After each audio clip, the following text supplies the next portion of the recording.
discretion is advised. Hey everyone, this video is brought to you by Audible. Audible is offering you a free audiobook with a 30-day free trial membership. All you need to do is go to audibletrial.com/BGUnlocked. The link is in the description below, and now enjoy the video. Hey everyone, welcome to the discussion for Anomaly, a unique hidden movement game that has some things about it that are very odd. Yeah. So, I mean, Starling Games, which is a company, please don't mess with that this entire video. Idle hands. Hands in your pockets. Idle hands are the devil's plaything, so. Oh yeah, I saw it. I mean, typically, like, the only game that they have made that I can think of that I didn't like is Anomaly. I don't dislike this game. I was making a joke. Actually, I like all their games. I think Black Orchestra is great. Everdell is amazing. We're about to name a game that look good. Alien Frontiers is pretty good too. So this one, hidden movement is always an interesting mechanic anyway.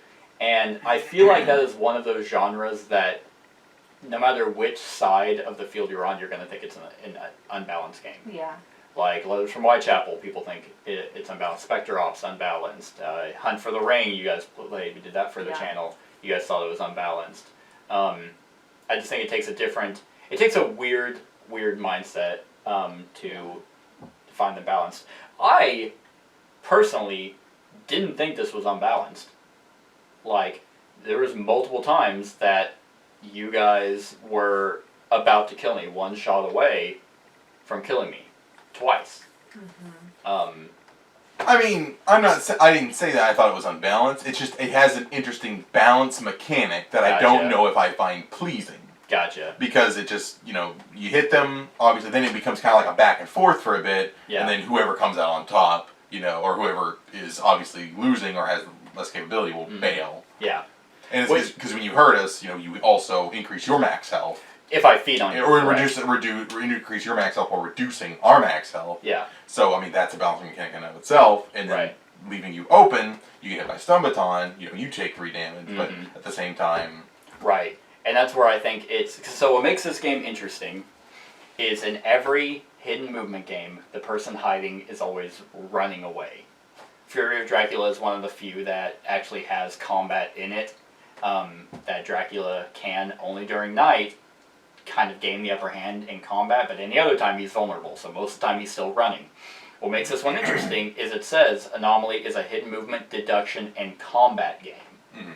So, which, whenever we were playing, most hidden movement, I mean, you're going to play this game thinking it's like the rest of them, but I think the combat is the key difference here, because you do fight a lot, and both sides have equal opportunities to just deal a bunch of damage. But the Anomaly has more ways to get away.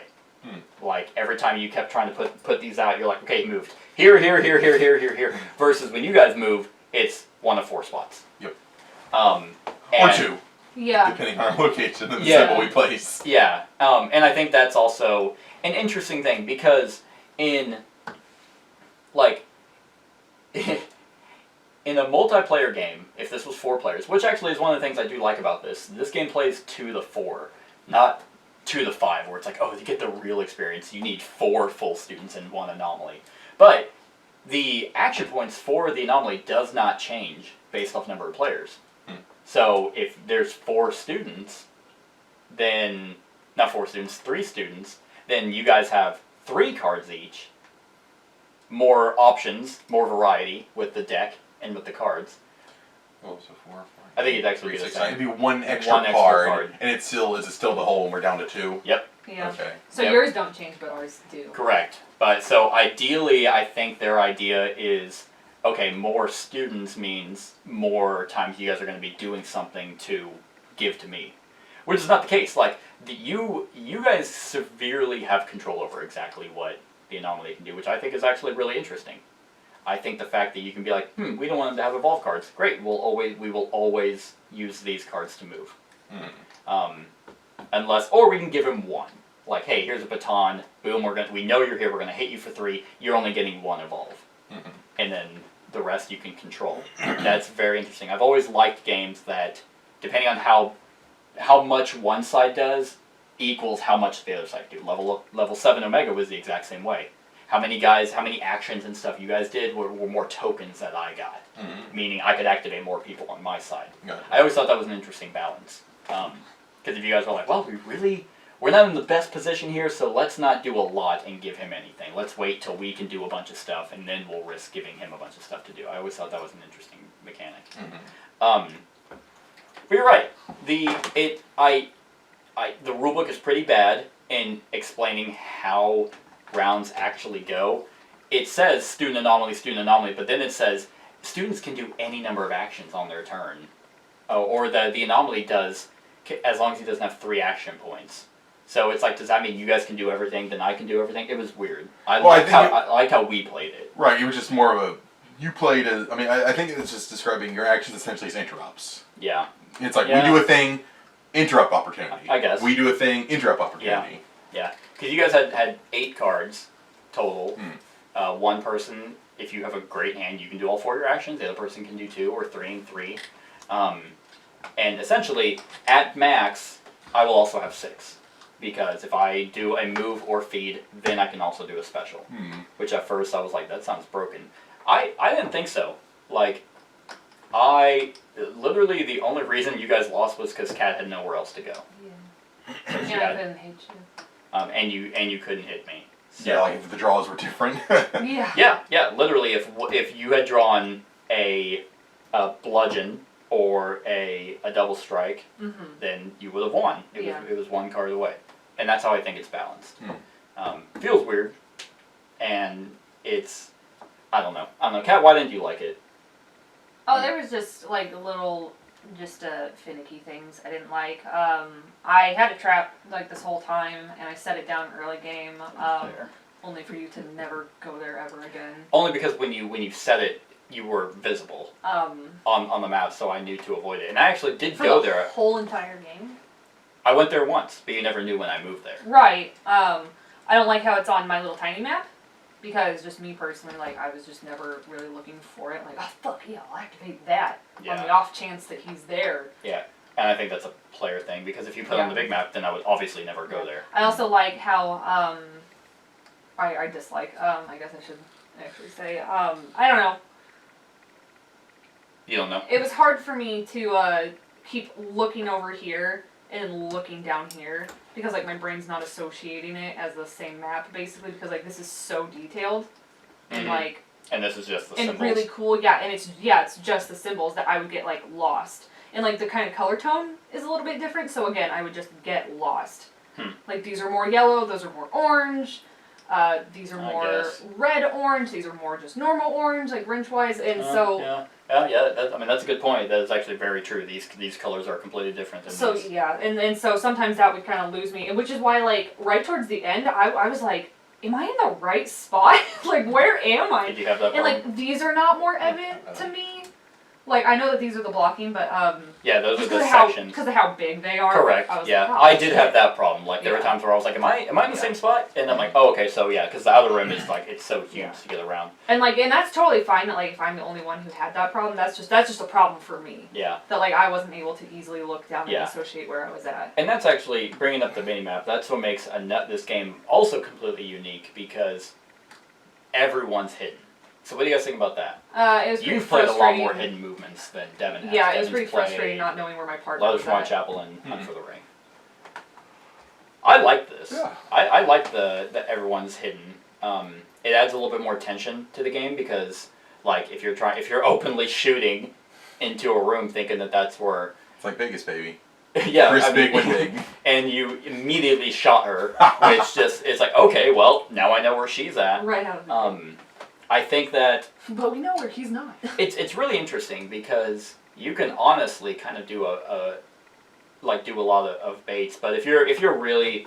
I don't think it's that relevant, because not the bait, the everyone's hidden, because if you do even, like, any minimal deduction, you would know that, like, unless I followed one person around the entire time, and then, like, you're like, oh, that's where he's at, then you would shoot in there, and then, I don't know. I can hardly ever see someone shooting in and shooting a student, not just winging it.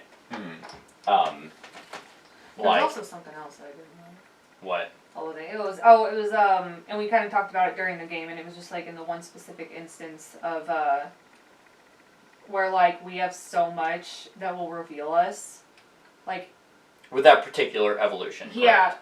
Was it an evolution? Yeah, it was echolocation. No, it was your overload.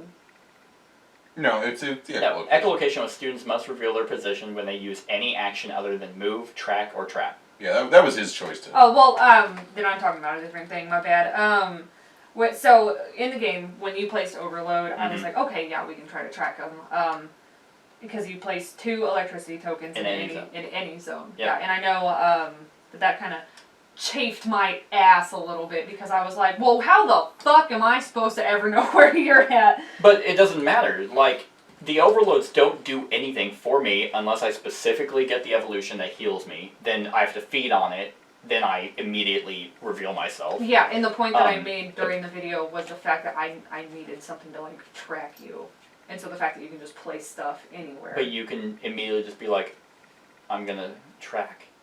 Are you in green? And it's a blind guess. It's not a blind guess. I mean, that's any type of hidden movement. Like, you're never gonna fully hit it without some deduction. Like what Devin did. Oh, I have a trap here. I will activate it. Okay, you're not there. And then boom, I'm gonna attack here. You're not there. So you narrow it down. Yeah, it's almost like impossible to get that 1-to-1. It is impossible. You have to do those 50-50 guesses. Right.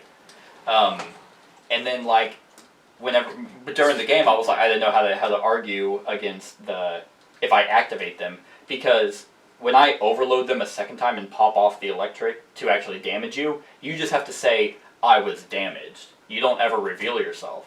So in these 4 instances where there were 4 things, I pop them off. You can be like, yeah, I take a damage. That just tells me you're in one of those 4. Same with tracking. And unlike traps that get placed on your mini board, where for the most part I would never know where they're at unless you set them whenever I can see you. These are visible. You can easily just go around them, which you did for the most part. Devin, I think, kind of stayed in them a little bit. Yeah, I was just like, I don't think he has another electric card, and then I think I was like, maybe he would less likely to think I'm in the electricity. Yeah, and I think at one point I did, but I was like, no, I think he's moved out. He would have moved out by that point, and you did. Like you moved, I think, up here at that point.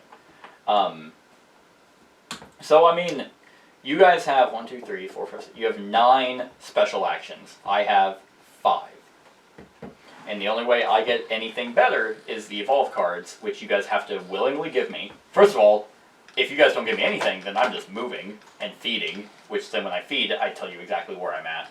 And then it's like, okay, hey, guys, he fucking bit me! Like, you just, hit with a stick! Yeah, it's just 2, like, you could easily be like, so then, like, I feed on you, that does 1 minus, and then you hit me with a baton, so that's 3 damage, and I'm just like, well, I'd be dumb to stay here, so then I have to fucking hightail it out of there.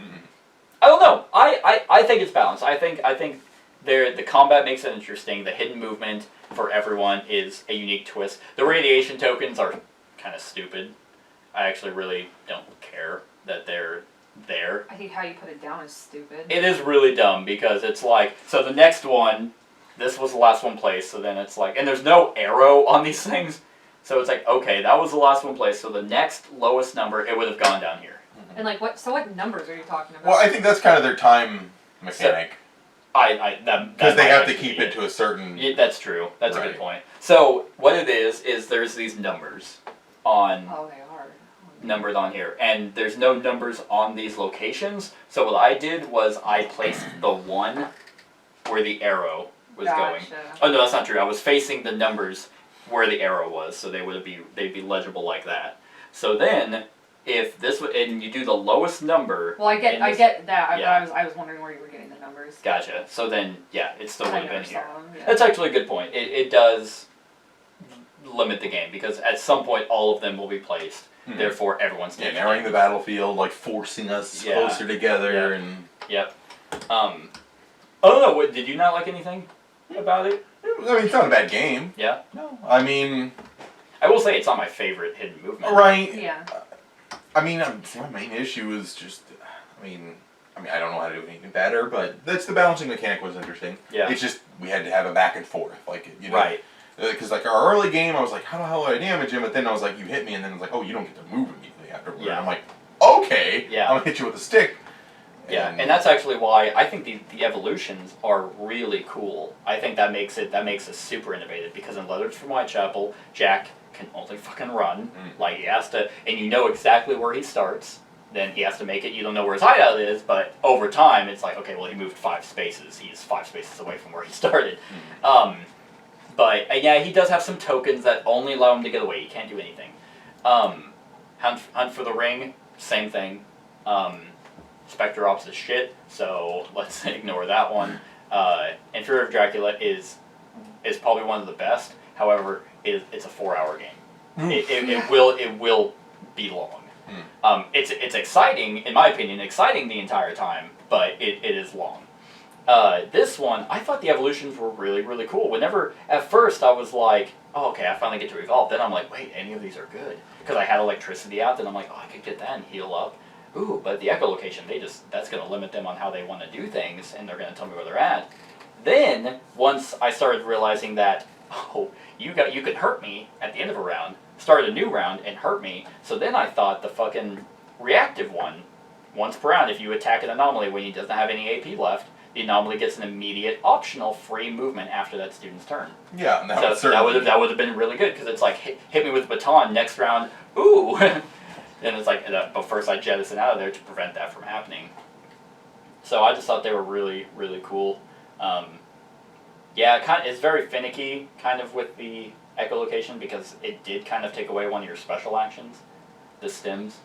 Like, because you got to move 1 or 2 zones, but you would have to have revealed yourself.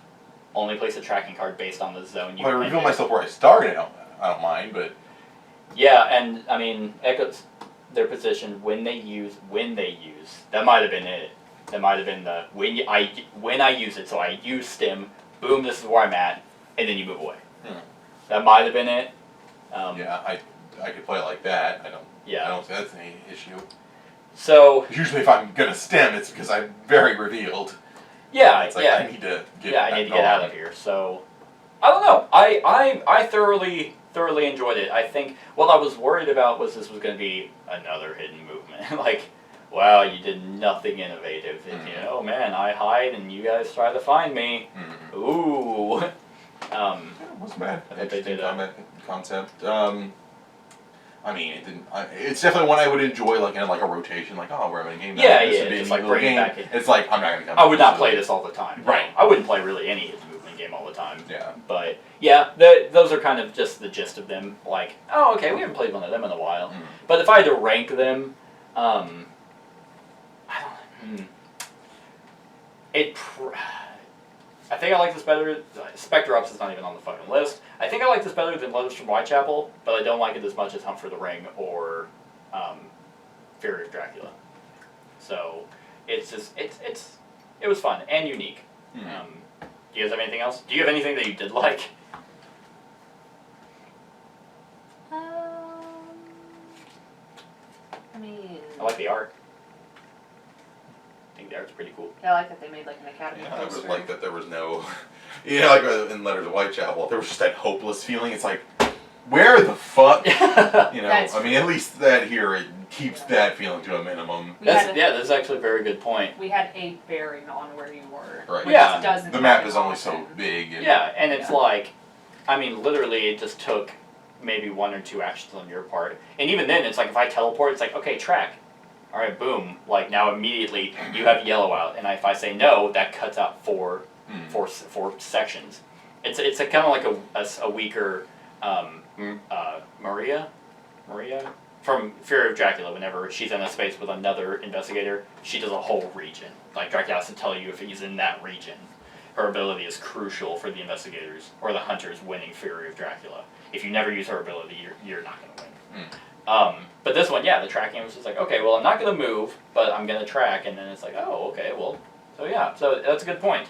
And you had me on the ropes. There was never a time where I was like, they're not even fucking close. Like, there's just. Well, I don't know. They suck. The board seems like significantly smaller. Mm-hmm. Like, and just in comparison to like Layers of Whitechapel. Like, yeah, where there's it's like 100 okay, spaces. start the game. Yeah, 100 spaces. I pick any one of them to Yeah. start, and it's like, all right. It's like, well, he could be right next to us, or he could Yeah. be like. I've never seen that game end early. Like Layers of Whitechapel is usually, I think there's 4 nights, and you kill a person. Then second night you kill a person. Third night you kill 2 people, which is Jack's really only edge, I guess, on where because when you kill someone, you remember that's where he has to start. Mm-hmm. But on night 3, it could be one of these. But then you keep your people. Spectre Ops is the only one that I felt was unbalanced. All of them, I think they are. So, so you didn't like anything? Well, I just said, yeah, like at least You 4 didn't is like smaller, and you can get your bearings at least a little better. Because I know that's what I don't like about hidden movement games. Is I'm just like, I don't fucking know where you, and I don't think it's fun. Like, I don't think it's fun to be like, you could be here. Are you? No. Okay. Okay, Like, that's all I got. I was so sure you were there, and you're not. So, So, I think the player aids, the screens are really good. I like how they have a bunch of information on both sides. Versus just what one person can do. I just think the rulebook's pretty bad. seemed like it, yeah.